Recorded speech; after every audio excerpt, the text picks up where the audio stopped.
Hi friends, good morning. So ನಾವು ಇವತ್ತು morning ಬೇಗನೆ ಎದ್ದು ಮನೇಲೆಲ್ಲ ಕೆಲಸ ಎಲ್ಲ ಮುಗಿಸಿ ಮನೇಲಿ ಪೂಜೆ ಕೂಡ ಮುಗಿಸಿ, ಹಾಗೆ ಇವತ್ತು ಅಮಾವಾಸ್ಯೆ ಆದ್ದರಿಂದ ದೇವಸ್ಥಾನಕ್ಕೆ ಹೋಗಿ ಬರೋಣ ಅಂತ ಹೇಳಿ ಹೊರಟಿದ್ದೀವಿ. ಬಟ್ ನಾವು ಹೋಗ್ತಾರೋ ದೇವಸ್ಥಾನ ಬಂದು ಶ್ರೀ ಬಂಡೆ ಮಹಾಂಕಾಳಿ ದೇವಸ್ಥಾನ. ಆಲ್ಮೋಸ್ಟ್ ಎಲ್ರಿಗೂ ಗೊತ್ತಿರುತ್ತೆ ಈ ದೇವಸ್ಥಾನದ ಬಗ್ಗೆ. ಇದು ಬಂದು ಬೆಂಗಳೂರಲ್ಲಿರೋ ಗವಿಪುರಂ ಹತ್ರ ಇರೋ ಗುಟ್ಟಹಳ್ಳಿ ಹತ್ರ. ಸೊ ನೀವು ಒಂದ್ಸಲ ಬೆಂಗಳೂರಿಗೆ ಬಂದಾಗ ಈ ದೇವಸ್ಥಾನಕ್ಕೆ ಬನ್ನಿ, ದೇವಿ ದರ್ಶನ ಕೂಡ ಮಾಡ್ಕೊಳ್ಳಿ. ಬಟ್ ಏನಪ್ಪ ಅಂತ ಅಂದರೆ ಇಲ್ಲಿ ದೇವಸ್ಥಾನದಲ್ಲಿ ವಿಶೇಷತೆ ಏನಂತ ಅಂದರೆ ವ್ಯಾಪಾರ ಆಗಿರ್ಬೋದು, ವಿದ್ಯಾಭ್ಯಾಸ, ದೃಷ್ಟಿದೋಷ, ಏನೇ ಒಂದು ಸಮಸ್ಯೆ ಇದ್ದರೂ ಇಲ್ಲಿ ನಿವಾರಣೆ ಆಗುತ್ತೋ ಅನ್ನೋ ಒಂದು ನಂಬಿಕೆ ಕೂಡ ಇದೆ ಈ ದೇವಿಯ ಮೇಲೆ. ಸೊ ಹಾಗಾಗಿ ನೀವು ಒಂದ್ಸಲ ಬನ್ನಿ. ಹಾಗೆ ಅಲ್ಲಿ ಪ್ರಸಾದನ ಸ್ವೀಕರಿಸ್ಕೊಂಡು ಮನೆಗೆ ಬಂದ್ವಿ. ಹಾಗೆ ನಾನಿಲ್ಲಿ ನೆನ್ನೆನೇ ಸೊಪ್ಪೆಲ್ಲ ತಂದಿದ್ರು, ಬಿಡಿಸಿ ಎತ್ತಿಟ್ಟಿದ್ದೆ. ಹಂಗಾಗಿ ಇವಾಗ ಸೊಪ್ಪಿನ ಸಾರು ಮಾಡೋಣ ಮಧ್ಯಾಹ್ನದ ಊಟಕ್ಕೆ ಅಂತ ಹೇಳಿ ಸೊಪ್ಪಿನ ಸಾರು ಮಾಡ್ತಾಯಿದ್ದೀನಿ. ಬಟ್ ನಾನೇ ಯಾವ ಥರ ಮಾಡ್ತೀನಿ ಅಂದರೆ, ಒಂದು ಕುಕ್ಕರಿಗೆ ಬೇಳೆ, ಸೊಪ್ಪು, ಈರುಳ್ಳಿ, ಹಸಿಮೆಣಸಿನ್ಕಾಯಿ, ಟೊಮೊಟೊ ಮತ್ತು ಬೆಳ್ಳುಳ್ಳಿ ಇದಿಷ್ಟನ್ನು ಹಾಕ್ಕೊಂಡು ನಾನು ಕೂಗಿಸ್ಕೊತೀನಿ. ಸ್ವಲ್ಪ ಸಾಲ್ಟ್ ಕೂಡ ಹಾಕ್ತೀನಿ. ಕೂಗಿಸ್ಕೊಂಡು ಅದನ್ನು ಕುಕ್ಕರ್ ಆರಿದ್ಮೇಲೆ ಸ್ವಲ್ಪ ಆರಿಸ್ಕೊಂಡು ಅದನ್ನು ಒಂದು ಸಲ ನಾನು ರುಬ್ಕೊತೀನಿ. ಆ ರುಬ್ಬೋದಕ್ಕೆ ಒಂದು ಸ್ವಲ್ಪ ನಾನು ಮನೇಲಿರೋ ಖಾರದ ಪುಡಿನ ಯೂಸ್ ಮಾಡ್ತೀನಿ. ನಾನು ಏನಕ್ಕಪ್ಪ ರುಬ್ಬಿ ಮಾಡ್ತೀನಿ ಅಂತ ಅಂದರೆ, ನನ್ನ ಮಗನಿಗೆ ಬಾಯಿಗೆ ಸೊಪ್ಪು ಸಿಗ್ತಾ ಇರುತ್ತಲ್ಲ ಅಂತ ಅವನು ಇಷ್ಟಪಡಲ್ಲ. ಹಂಗಾಗಿ ನಾನು ಸ್ವಲ್ಪ ತರಿಯಾಗಿ ರುಬ್ಬಿ ಮಾಡ್ತೀನಿ ಸಾಂಬಾರನ್ನ. ಹಂಗಾಗಿ ಅವನಿಗೂ ಕೂಡ ಇಷ್ಟ ಆಗುತ್ತೆ.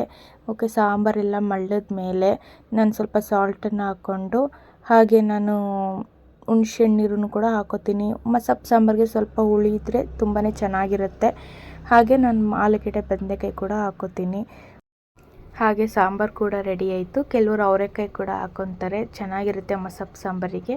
ಹಾಗೆ ನಾನು ಮೊಸರು ಒಗ್ಗರಣೆ ಕೂಡ ಮಾಡ್ಕೊಂಡಿದ್ದೆ. ಮಧ್ಯಾಹ್ನದ ಹೊತ್ತು ಸ್ವಲ್ಪ ಮೊಸರನ್ನ ಲೈಟಾಗಿ ತಿನ್ನೋದ್ರಿಂದ ಕೂಡ ಆರೋಗ್ಯಕ್ಕೆ ಒಳ್ಳೆಯದು. ಹಾಗೆ ರಾತ್ರಿ ಊಟಕ್ಕೆ ನಾನು ಗೋಧಿ ದೋಸೆ ಜೊತೆ ಬೆಂಡೆಕಾಯಿ ಗೊಜ್ಜು ಮತ್ತು ಬೆಂಡೆಕಾಯಿ ಫ್ರೈ ಮಾಡ್ಕೊತಾ ಇದ್ದೀನಿ. ನಾನು ಗೊಜ್ಜಿಗೆ ಸ್ವಲ್ಪ ಕಾಯಿ, ಟೊಮೊಟೊ, ಬೆಳ್ಳುಳ್ಳಿ, ಕೊತ್ತಂಬರಿ ಸೊಪ್ಪು, ಸ್ವಲ್ಪ ಮನೆ ಖಾರದ ಪುಡಿ ಇದೆ, ಅದನ್ನು ಕೂಡ ಬೇಳೆ ಸಾಂಬಾರು ಪುಡಿ ಅದನ್ನು ಹಾಕ್ಕೊಂಡು ನಾನು ರುಬ್ಕೊತೀನಿ. ಹಾಗೆ ಒಗ್ಗರಣೆಗೆ ಹಾಕಿ ಆ ಮಸಾಲೆನೂ ಕೂಡ ಹಾಕಿ ರುಬ್ಬಿದಂಥ ನಾನೇನು ರುಬ್ಕೊಂಡಿರ್ತೀನಿ ಅದನ್ನು ಸಹ ಹಾಕಿ ಬೆಂಡೆಕಾಯಿ ಜೊತೆ ಫ್ರೈ ಮಾಡಿ, ನಮಗೆ ಎಷ್ಟು ಬೇಕು ಅಷ್ಟು ಸ್ವಲ್ಪ ನೀರು ಹಾಕ್ಕೊಂಡು ಅದನ್ನು ಚೆನ್ನಾಗಿ ಕುದಿಸಿ ಅದಕ್ಕೆ ಸ್ವಲ್ಪ ಹುಣ್ಸೆಹಣ್ಣು ನೀರು ಕೂಡ ಬಿಡ್ತೀನಿ. ಬಟ್ ಹುಣ್ಸೆಹಣ್ಣು ನೀರು ಬಿಡೋದ್ರಿಂದ ಬೆಂಡೆಕಾಯಿ ಹುಳಿ ಇದ್ರೇ ಚೆಂದ. ಸೊ ಹಾಗಾಗಿ ಗೊಜ್ಜು ಕೂಡ ರೆಡಿಯಾಗಿದೆ. ನಾನಿಲ್ಲಿ ಬೆಂಡೆಕಾಯಿನ ಅರ್ಧಕ್ಕೆ ಕಟ್ ಮಾಡಿ ನಾನು ಮಧ್ಯಭಾಗದಲ್ಲಿ ಸ್ವಲ್ಪ ಕಟ್ ಮಾಡಿ ಇಟ್ಕೊಂಡಿದ್ದೀನಿ. ಹಾಗೆ ಒಂದು ಬಟ್ಲಿಗೆ ನಾನು ಸ್ವಲ್ಪ ಕಡಲೆ ಹಿಟ್ಟು, ಅಕ್ಕಿ ಹಿಟ್ಟು, ಚಿಲ್ಲಿ ಪೌಡ್ರು, ಗರಂ ಮಸಾಲ, ಧನಿಯಾ ಪೌಡ್ರು ಮತ್ತು ಸಾಲ್ಟು ಇದಿಷ್ಟನ್ನು ಹಾಕ್ಕೊಂಡು ಒಂದು ಸ್ವಲ್ಪ ಆಯಿಲ್ ಮತ್ತು ಒಂದು ಸ್ವಲ್ಪ ನೀರು ಹಾಕ್ಕೊಂಡು ಪೇಸ್ಟ್ ಥರ ಮಾಡ್ಕೊತೀನಿ. ನಾನು ಬೆಂಡೆಕಾಯಿನ ಯಾವ ರೀತಿ ಮಧ್ಯದಲ್ಲಿ ಕಟ್ ಮಾಡಿದ್ದೆ ಅದರೊಳಗಡೆ ಎಲ್ಲ ಈ ಪೇಸ್ಟನ್ನು ಹಾಕಿ ಬಾಣಲಿಗೆ ಸ್ವಲ್ಪ ಎಣ್ಣೆ ಹಾಕಿ ನಾವು ಅದನ್ನು ಚೆನ್ನಾಗಿ ಫ್ರೈ ಮಾಡಬೇಕು. ಎಣ್ಣೆಲಿ ಚೆನ್ನಾಗಿ ಅದು ಚೆನ್ನಾಗಿ ಬೇಯಬೇಕು. ಆವಾಗ ಅದರದ್ದು ಟೇಸ್ಟ್ ತುಂಬಾ ಚೆನ್ನಾಗಿರುತ್ತೆ. ಗರಂ ಅನ್ನೋ ಥರನೇ ಇರುತ್ತೆ.